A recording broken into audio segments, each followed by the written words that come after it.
ṣé ẹ gbọ́ Yorùbá tí mo sọ dáadáa? Bẹ́ẹ̀ ni mo gbọ́ Yorùbá dáadáa. Dáadáa ọmọ Yorùbá ni mí. Actually mo rí pé perfect gentleman ni yín. Bẹ́ẹ̀ ni. So ẹ jẹ́ kí n ṣàlàyé ara mi fún yín. Mo wá rí girlfriend mi ní àdúgbò ńbẹ̀ yẹn ni. Ikọ́ tú. Ẹ ní sùúrù ẹ gbọ́rọ̀ mi náà. Ìgbà tó dẹ̀ sí mi dé ibi mọ́tò kí n wọ mọ́tò ṣàpadà lẹ́yìn mi. Mọ́tò alákọ̀ọ́kọ́ tó dé ibi tá a ti ń rush mi rí wọ̀ mo wá bọ́lẹ̀. Bí mo ṣe wá wọ mọ́tò ẹlẹ́ẹ̀kejì báyìí ìgbà tí máa wo àpò mi rí pọ́ọ̀sì mi mọ́. Gbogbo tó wà lápò mi pátápátá inú pọ́ọ̀sì mi ló wà. Business card, ID card, voters card, everything ló ti lọ. Báwo lè ṣe tó fi yọ yín? Actually èmi ò ń wọrú àwọn kíní ẹ̀mọ́ kan ní kí n fílà mọ́ kí n wọlé ní Uber ló yẹ kí n pè kó wá gbé mi àbí kí n gbé cab gbogbo nǹkan tí mo wò báwọn èèyàn experience kí mi náà kan experience ẹ̀ léni. Níbo lẹ wá ń lọ gbọ̀ngàn báyìí? Actually Lẹ́kí after Lẹ́kí ní Ṣàngótẹ̀dó. Ajá. Ní Ajá ni mi ti wà. Ibẹ̀ lẹ ń lọ báyìí. Ajá ni mi ń lọ. Ẹ wò kò sí ojú ló máa ń rójú ṣàánú kò sí mọ̀ọ̀chù lọ́wọ́ èmi náà torí ibi tí mo ń lọ yẹn ó wà important gan.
Problem and his 2 legs are ruptured.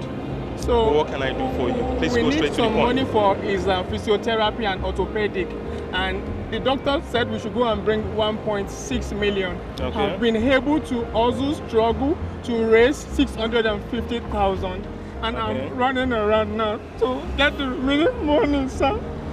Anything you have in your capacity to assist me. I don't want my uncle to die. That is the only person left for me. No. I'm an orphan. No, you don't have to cry. You don't have to cry. I'm sorry. I'm sorry about your uncle. Okay. Actually, I don't have that kind of money to give you, but I think we're all human beings, you know. Let me check if I have. I got some change here, and let me see what I can do. Okay, I have little change here, so maybe I will drop this one, and then maybe talk to other people and see whom. Thank you, can sir. also still help you with something, you know. Thank you, sir. Thank you, Six, sir. 7, 8, 9, 10. You see, I have just about 5,000 left here just for me to take care of my food. Okay, yeah, you can. This is 10,000 naira. I'm sure you can talk to other people. We see whom God can touch. Thank you his very heart much, to help sir. you know. Thank you So very much. Please manage God it. bless you. May God bless your Almighty heal business. your uncle. God bless your household. God bless your family. thank God you. bless your company. Amen. God bless your church. I say, Thank man, you take very care, much. take care. You know, I wish you good luck. You know, may God be with you and heal you. Thank you, sir. Okay, bye, take care.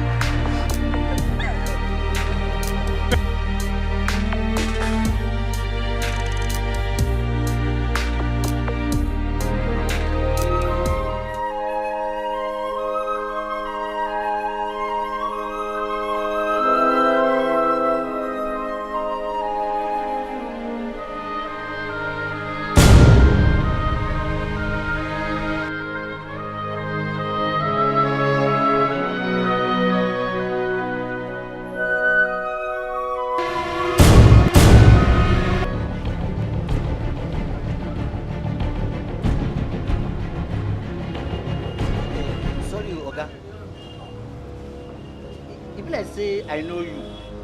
You mean me? You know me? I don't see you today.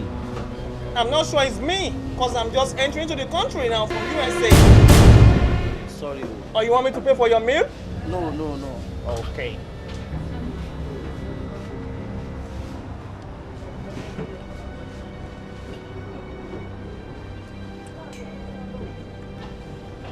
Oga, I said, now you now. Why are you embarrassing me? Oga, I know you. I know you. You Don't know- you be beggar? Where I give money for that bus stop there, na. Me? Yes. The beggar? Are you insane? Oga, I mean, stop that one now. I give you money, now you don't be give you money. Wait, say make I help you. Where I give you 200 naira. Oh my God! Is your medulla oblongata functional? Ayé ò ní da. Atọrọ bára ni ẹ. Bàbá kúrò fẹ́mi, èmi ló sọ ìbọn fún. Èmi mẹ́gẹ́dẹ́ sàmì kí ló jẹ́ bẹ́ẹ̀. Tó o sọ pé kí n fẹ́ 200 naira tí mo fún ẹ. Can someone please call 911?